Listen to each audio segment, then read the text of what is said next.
తక్కువ అంచనా వేస్తా ఉన్నారు. బీజేపీ పార్టీ తక్కువ అంచనా వేస్తా ఉంది.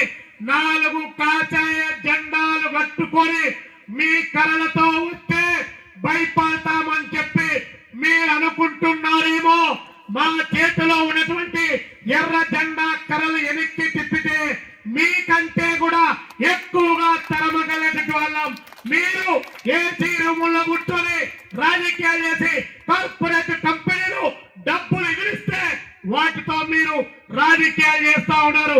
కడుపును ఎండగట్టుకొని ఎర్ర జెండా పట్టుకొని బుధాన తుపాకీ వేసుకొని సాయుధ పోరాటాన్ని నడిపినటువంటి చరిత్ర కమ్యూనిస్ట్ పార్టీని తిరిగి మళ్ళీ అలాంటి రోజులు రాకుండా ఉండాలంటే ప్రజాస్వామిక విలువలకు ఈ రోజున్నటువంటి పార్టీ దానికి బాధ్యత వహించాల్సినటువంటి అవసరం ఉందని చెప్పి కమ్యూనిస్ట్ పార్టీగా హెచ్చరిక చేస్తాను.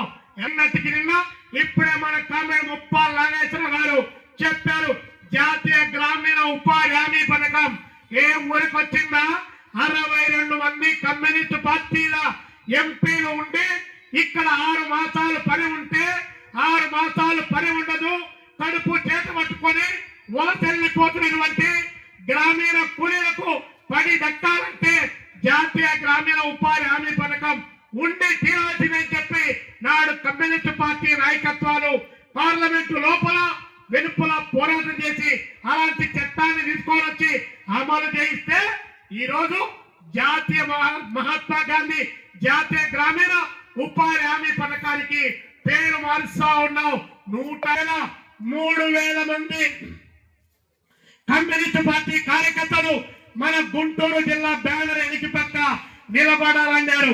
1,00,000 మంది యువకులు ఈరోజు అక్కడ కవాతు చేయబోతా ఉన్నారు.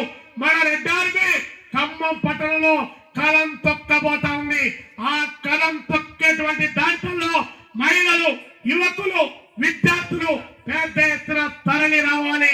ఆ తరలి రావడం ద్వారా ఈ దేశాన్ని పాలిస్తున్నటువంటి మతోన్మాద ఫ్యాసిస్టు భావజాలంతో ప్రజల యొక్క హక్కులు అణిచివేస్తున్నటువంటి బీజేపీకి వ్యతిరేకంగా ఒక ప్రత్యామ్నాయ రాజకీయ దిశగా కమ్యూనిస్టులంతా కూడా ఐక్యంగా పోరాటానికి సిద్ధమయ్యే నేపథ్యంలో అక్కడ సభ జరగబోతా ఉంది.